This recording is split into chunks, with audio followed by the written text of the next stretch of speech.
NBA Twitter can be really good or really bad. The good part is you can have conversations about your favorite NBA team, your favorite players, and what's going on in the league. The terrible part, though, is when you have companies like Bleacher Report putting out lists like this. Yes, this was a real list that Bleacher Report put out, top 24 under 24, featuring players like Miles Bridges, Cole Anthony, Talen Horton-Tucker, and as much as I hate to say it, Davion Mitchell and Kevin Huerter. There is an argument to have Huerter on here. I'm just going to say that right now. But yeah, Davion Mitchell's crazy. But after seeing this list pop back up on my Twitter timeline recently, I thought, why not go through and rank another top 25 under 25? So here we are back on Bleacher Report. Hopefully they can redeem themselves with a new list and not have that absolute monstrosity that we just saw earlier. Starting off at 25, we have RJ Barrett, who I'm not going to lie, feels pretty low, but I guess we'll see the other players in the list. I guess it is kind of easier to say RJ Barrett should be higher because the Knicks are doing really good right now. As a Kings fan, I like seeing the Knicks play good because I like seeing other struggling franchises play good, okay? And the Knicks having a guy like RJ Barrett, who's only 22, which I didn't even know. Really exciting. It's really cool to see him on this list. All right, let's see. Next up is Paolo Banchero at 24. I do wonder if Victor Wembanyama wasn't in next year's draft and we had just, kind of another normal guy, would Paolo Banchero be getting more publicity and more talk around him? Not sure. I feel like that might affect it a little bit. Overall, though, yes, he's a great player. Then again, we haven't seen him in a situation where he really does anything. He's on a losing Orlando Magic team. Yes, he'll win Rookie of the Year. Yes, he deserves it. But at the same time, for someone who's getting that many minutes and is already the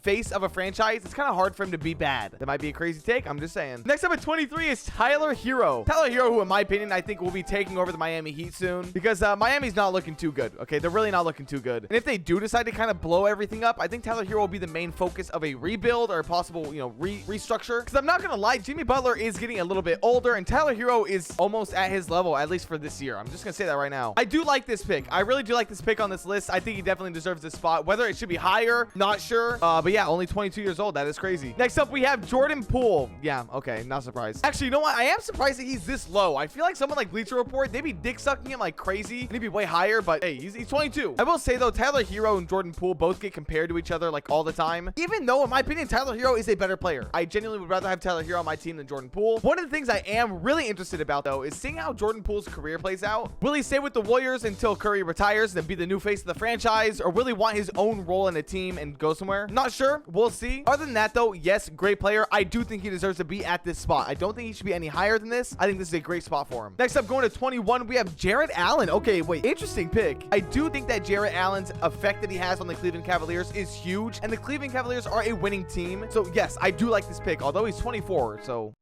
damn.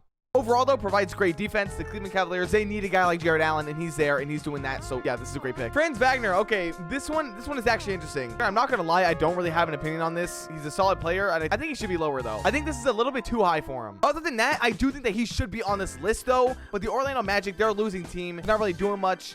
Just throwing stats up. That's all. He is a great player. Do not get me wrong. He's a great player. But him being 20th, kind of crazy. All right, number 19, we have Jaren Jackson Jr. Oh, my God. Yes, great defensive player. Let's all get out of the way. Did he deserve to be an all-star this year? Hell no. Let's get that out of the way because that's crazy. I think Jaren Jackson Jr. will end up getting Defensive Player of the Year. Now, the whole Memphis Grizzlies stat keeper thing was a crazy time, but he beat the allegations. Yes, he's a great player. Yes, he gets all these blocks and steals. For some reason, he's really good at home. Not sure why. This article was written early on into the season, so I feel like he'd be a lot higher if this was written now. But yes, he should be higher than 19. Let's be honest here. Moving on to 18, we have Jalen Green. I'm not gonna lie, Jalen Green has been really quiet recently. Maybe it's just I don't follow the Rockets as much as I should. I will be watching them when they get Victor Wembanyama. Overall, though, I feel like the Rockets have really been about Sengun. That's just what I see. So yes, I do like Jalen Green. I do not think that he should be at 18, though. I think that's a ridiculous placement for him. But he's only 20, and they're a rebuilding Rockets team, so it's not like we've gotten to see him in critical role. Next up, 17th, we have Tyrese Maxey. Oh my God. Wait, this is actually robbery.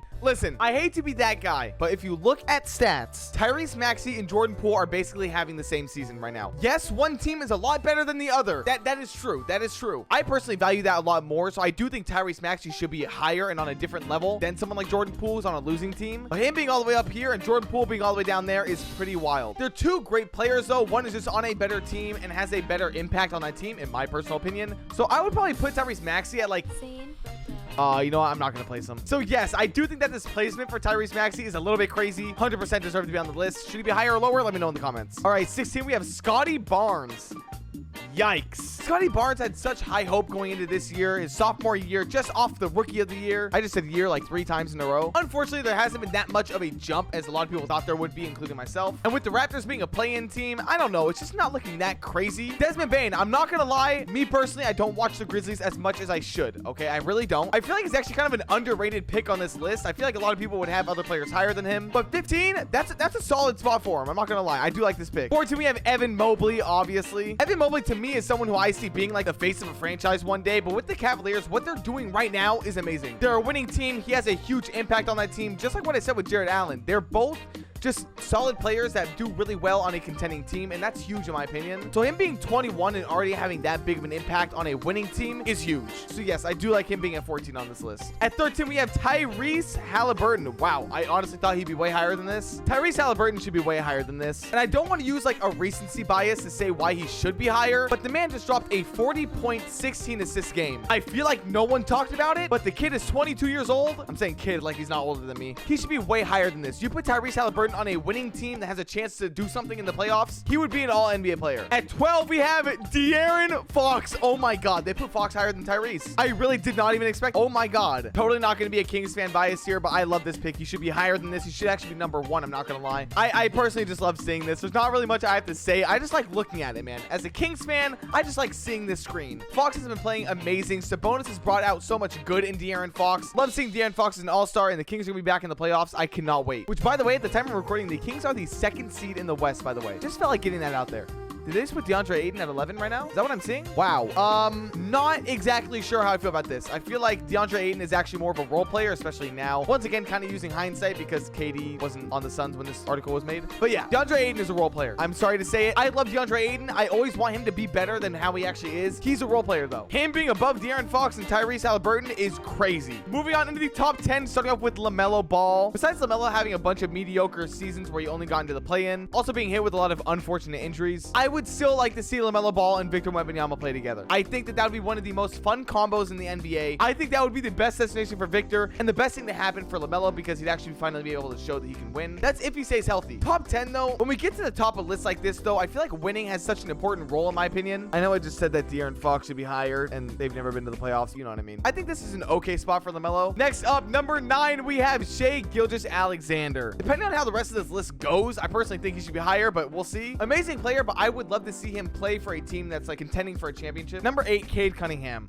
Wow, this is a terrible spot. This is actually a terrible spot. Yes, he got injured and wasn't able to play much this year. In general, I think he's a great player. I realize I sound like a hater this entire video, but him being 8th is insane. Darius Garland at 7, another player who is really helping out the Cavaliers this year. I really don't have much to say about Darius Garland this year, though. He was an all-star last year, but now he's on a really good winning team, and I'm excited to see what he can do in the playoffs. This is an okay spot for DG. Next up, we have Zion Williamson at 6. Oh my God. I really didn't think they put him this low. I saw something about Zion Williamson being out for like 60% of every game in his career. And if we're being honest, if in these next couple years he suffers more injuries and still can't play, he will be a bust in my opinion. My opinion doesn't matter, but still. Because what is the point of having a player who can come in and average an insane amount of points, rebounds, and assists, but can only do it for a couple games out of the year before being sidelined? There's just no point. But you know what? For someone like Zion and how much hype he has around him, I do like him being at 6. I think this is a good spot for him. Ladies and gentlemen, we are entering the top 5 zone, starting off with Anthony Edwards. I really like this pick. I really do. A lot of people saw Karl Anthony Towns as the face of the Timberwolves, but Ant-Man came in and absolutely changed that. In my opinion, Anthony Edwards in a couple years will be one of the best guards in the NBA. I mean, he already kind of is, but he'll be up there. He'll be one of the best. Very excited, though. I'm happy to see the Timberwolves get their guy. It does suck to see the Timberwolves do that terrible trade, though, for Rudy Gobert, because now they can't really make any good moves. But hey, maybe they can make it work. Next up at number 4, we have Trae Young with the Atlanta Hawks. Besides Trae Young being a coach killer and really toxic in the locker room, I would like to see where people would put Trae Young if he didn't take his team to the conference finals. Now, I'm not trying to like use that as a point against him, but besides that 1 year, he hasn't really done much. In my opinion, I thought them getting DeJounte Murray would switch his team all the way around. I thought they'd be an amazing team back in the playoffs. I thought they were going to keep the Knicks and Hawks rivalry, but it's all dead. Also, his defense. I feel like I didn't even need to bring that up. All right, the top 3. Here we go. Starting off with Ja Morant. As someone who is starting to be the new face of the league, I do see him being 3rd in this. I honestly thought he'd be a little bit higher. I'm actually struggling to think who the other 2 are going to be. I don't know why. I know one of them is going to be Luka Doncic, but I don't know who the other one is going to be. Ja Morant, though, for sure top 3. Next up, we have Jayson Tatum. Okay. I thought he was over 25. 5. Ooh, are we really gonna put Jayson Tatum over Luka Doncic though? Yeah, because Luka's gonna be. I really don't know about this. I really don't. I think this is recency bias. I honestly don't like this. I think Jayson Tatum should be way above Luka Doncic in my personal opinion. The only thing that's holding me back from saying, well, maybe Jayson Tatum shouldn't be number 1 was his NBA Finals performance. I feel like he really fucked that up. But I am excited to see Luka Doncic in this year's playoffs, as long as it's not up against the Sacramento Kings. I hope they suck ass if they do. But Luka Doncic for sure the future of the league. With that being said, did you guys agree with this list? Let me know down in the comments below. If you did enjoy, be sure to like and subscribe. And I'll talk to you guys all in the next video. Later.